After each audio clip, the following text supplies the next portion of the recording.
Hola chicos, ¿qué tal estáis? Bueno, mira, vamos a ver, hoy voy a intentar hacer un episodio corto, ¿vale? Porque hoy voy a explicar el nazismo alemán, ¿vale? Mira, el nazismo alemán ya sé que está íntimamente vinculado a la figura de Adolf Hitler. De hecho, no existiría el nazismo alemán sin la figura del dictador alemán, ¿de acuerdo? Pero yo voy a tirarme horas y horas hablando de Hitler y del nazismo. Lo que pasa es que me voy a intentar centrar en hacer un vídeo corto que sea claro y que sea didáctico, ¿de acuerdo? Vamos a ver, mira, primero tenemos que empezar a definir qué es el nazismo. El nazismo hace referencia a los años de gobierno en los que tuvo el partido nazi liderado por Hitler gobernando de una forma dictatorial Alemania, el tercer Reich alemán, entre el año 1933 y el año 1945, que fue cuando Hitler se quitó la vida, ¿de acuerdo? En plena o justo al final de la Segunda Guerra Mundial, ¿de acuerdo? Vamos a ver, acabo de decir que es indisoluble analizar el nazismo alemán sin ver la figura de Hitler. ¿Qué es Hitler? Mira, Hitler es un personaje que nació el 20 de abril del año 1889 en Austria, ¿vale? Un dato muy importante, nació en Austria, ¿vale? Bien, ¿qué hizo Hitler durante sus primeros años?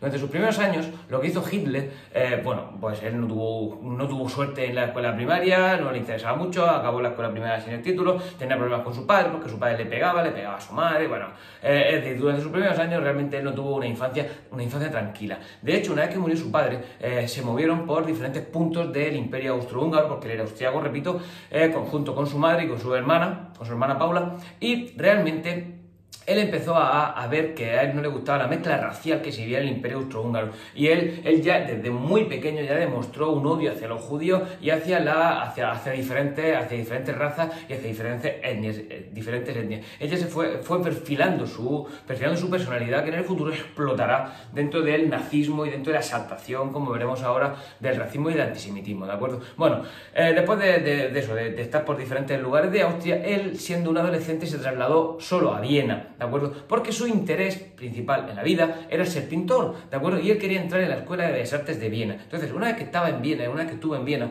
bueno, pues 2 veces fue rechazado en lo que es el examen de ingreso a la Escuela de Bellas Artes de Viena, y bueno, pues eso realmente pues, para él significó un duro mazazo, porque él quería ser dibujante, e incluso luego le ofrecieron entrar en la Escuela de Arquitectura, pero es que tampoco tenía estudios secundarios,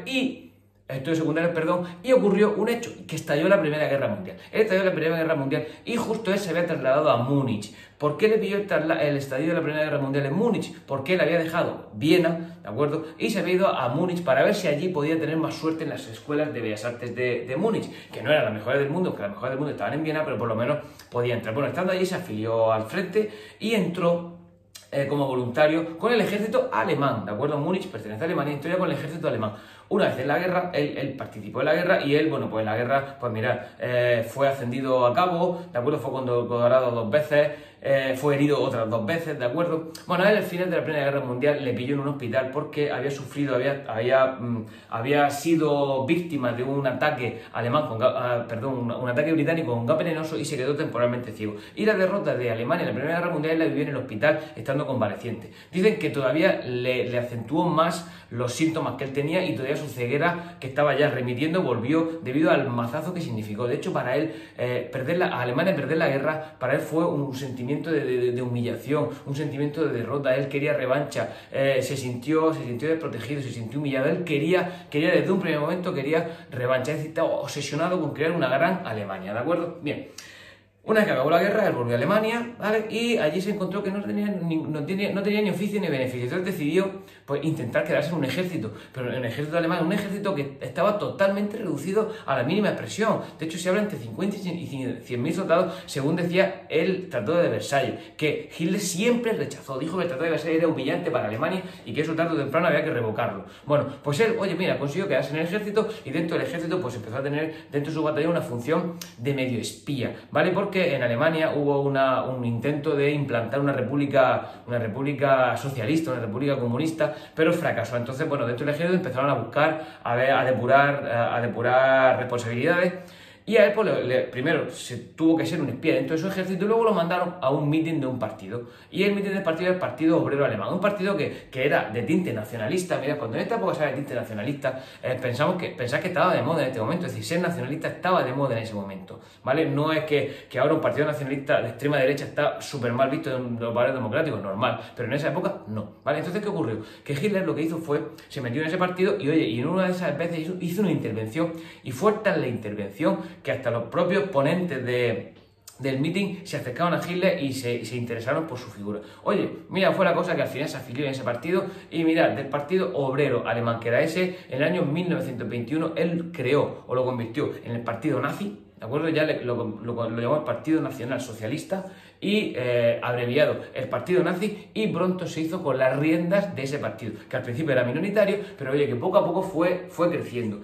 De hecho, fue creciendo tanto que crearon un cuerpo que se llamó las SA, ¿de acuerdo? Que eran, pensad que este partido que ya controlaba Hitler, que era el Partido Nazi, este partido era un partido donde saltaba la violencia, donde pregonaba valores antidemocráticos. Entonces, bueno, pues él creó un grupo que era la SA, que era como su guardia pretoriana, las personas que lo iban a proteger a él y a sus compañeros en los mítines, ¿vale? Y entonces, bueno, pues ese grupo pues se llamó los camisas pardas, ¿vale? Y eran camisas pardas porque cuando compraron el uniforme los que estaban de saldo eran los colores pardos que habían sobrado de la Primera Guerra Mundial, no es por otra cosa, el color lo eligieron de ahí. Bueno, él ya, por ejemplo, Hitler ya impuso o creó o adoptó la esvástica como símbolo del partido, ¿vale? Entonces ya empezó a marcar maneras. Poco a poco esas ya fueron creciendo y entonces, bueno, pues él se fue creciendo, fue viniéndose arriba, incluso, por ejemplo, un general Ludendorff del ejército alemán se afilió a su partido, entonces sucedió una cosa importante en Alemania, que fue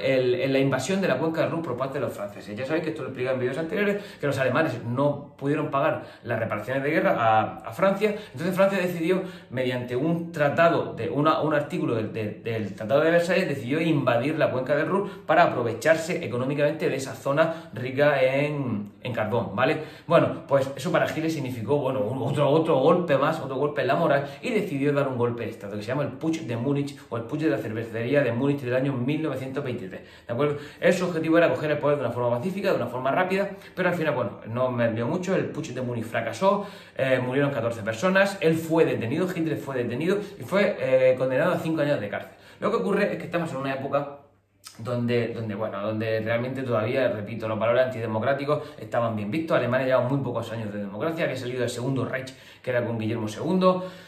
Entonces, bueno, él fue simplemente acusado de alta traición, pero solo fue condenado a 5 años, de los cuales solo estuvo 9 meses en la cárcel, y que le dio tiempo a escribir un libro que se llamó el Mein Kampf, que se llama Mi lucha. ¿Qué es este libro? Este libro, el Mein Kampf, que es Mi lucha, es donde Hitler habla de su ideario político, es decir, ahí él a las claras muestra qué pretende. Mirad, que él dice que es un partido antidemocrático, donde se tiene que saltar la violencia, donde muestra un revanchismo absoluto sobre el Tratado de Versalles. Al mismo tiempo, él habla de que es antisemita, es decir, es un partido que va a perseguir a los judíos, es racista, es xenófobo, ¿de acuerdo? Es decir, te está diciendo todo, pero aparte que te está hablando de que él va a crear una gran Alemania que se llama el pangermanismo, que es allá donde haya gente de cultura, de raíz alemana, él va a expandir el territorio de su país, ¿de acuerdo? Él te habla de una teoría del espacio vital, que esa gran Alemania tiene un espacio vital para que viva. Es decir, él te está dando a las claras de que cuando pueda va a tener una expansión y va a tener un revanchismo, ¿de acuerdo? Sobre aquellos países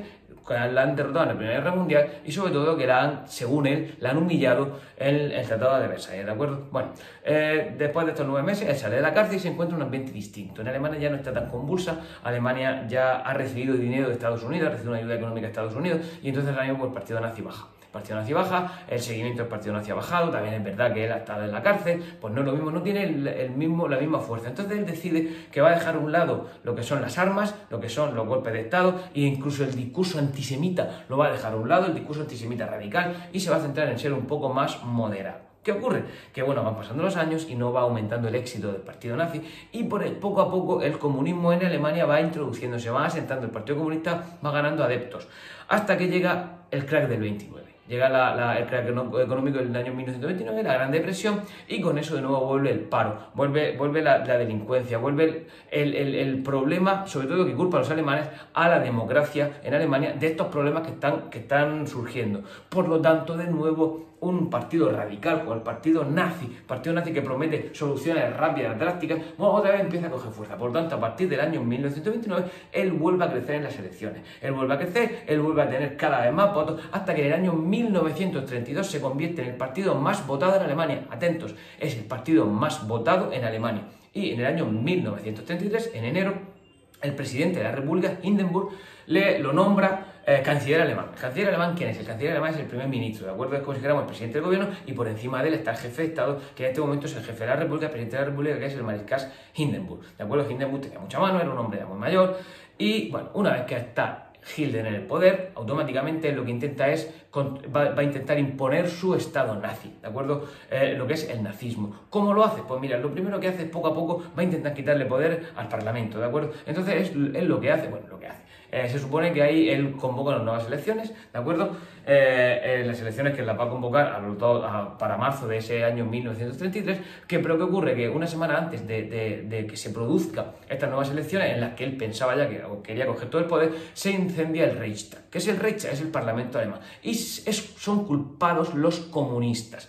Por lo tanto, Hitler pide al propio Parlamento y pide al presidente de la República, Hindenburg, una excepción, un estado de alarma, donde él tenga temporalmente plenos poderes para intentar solventar la situación. Se lo conceden y él lo que hace es le quita el derecho a voto. Le quita el derecho a voto a todos los diputados congresistas, comunistas e incluso algunos socialistas, para tener ya por fin mayoría en el Parlamento, que hasta ese momento no tenía. Y una vez que tiene mayoría en el Parlamento, ya empieza a gobernar de una forma prácticamente dictatorial. Solo le queda una persona por encima, y esa persona por encima es Hindenburg. Lo que ocurre es que Hitler de momento quiere esperarse porque Hitler está ya Hindenburg está bastante enfermo, y al final, en agosto del año 1934, Hindenburg muere. Por lo tanto, ahora mismo ya no tiene Hitler a nadie por encima. Por lo tanto, ¿qué hace Hitler? Implanta el Tercer Reich. ¿De acuerdo? El Tercer Reich lo implanta con toda la fuerza, con toda la potencia y con toda la ideología que él llevaba detrás, que ya había mostrado en el Mein Kampf, ¿de acuerdo?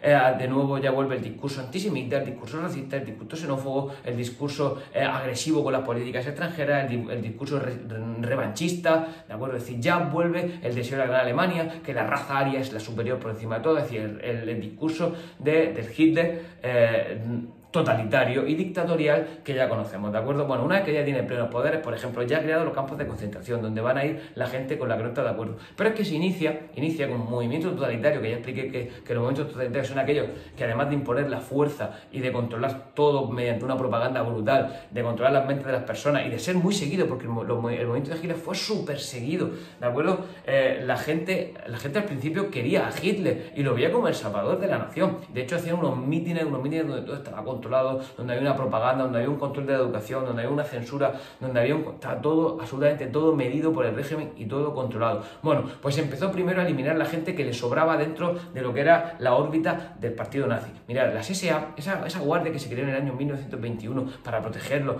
de los mítines, había crecido muchísimo, tenía 4 millones de seguidores, era mucho más numerosa que el ejército alemán, que ya estaba mermado. Por lo tanto, ¿qué ocurrió? Que él veía que dentro de esa SS había facciones que no estaban totalmente de acuerdo con él. Entonces, él lo que hizo fue, en la noche de los cuchillos largos, fue eliminar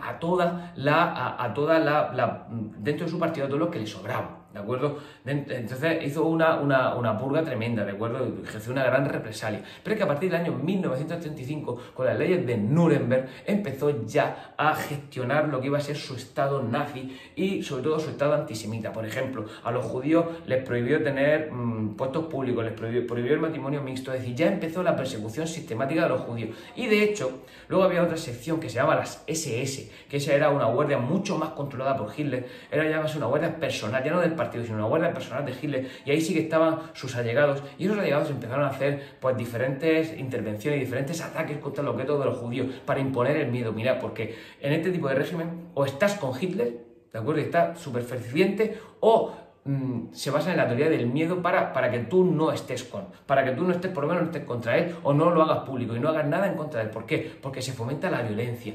La violencia está permitida, ¿de acuerdo? De hecho, está permitida y el régimen la favorece, ¿vale? Bueno, pues por ejemplo, los judíos ya son perseguidos sistemáticamente, todavía no van a ser ejecutados, van a ser mandados a campos de concentración. Los campos de exterminio, eso lo veremos ya cuando hablemos de la Segunda Guerra Mundial. Y por ejemplo, otra característica, es que en el año 1945 1938 se produce la Noche de los Cristales Rotos, donde de nuevo se produce una matanza sistemática de muchos de estos judíos que estaban en los guetos. Esto ya realmente ya a Hitler se está yendo la situación de las manos y ya sí que empiezan a ver las barbaridades atroces que conocemos dentro del Estado nazi o del nazismo de Hitler. Bueno, lo dejo aquí porque continuaré, cuando hable de la Segunda Guerra Mundial, continuaré analizando la figura de Hitler y todo lo que es la evolución del nazismo.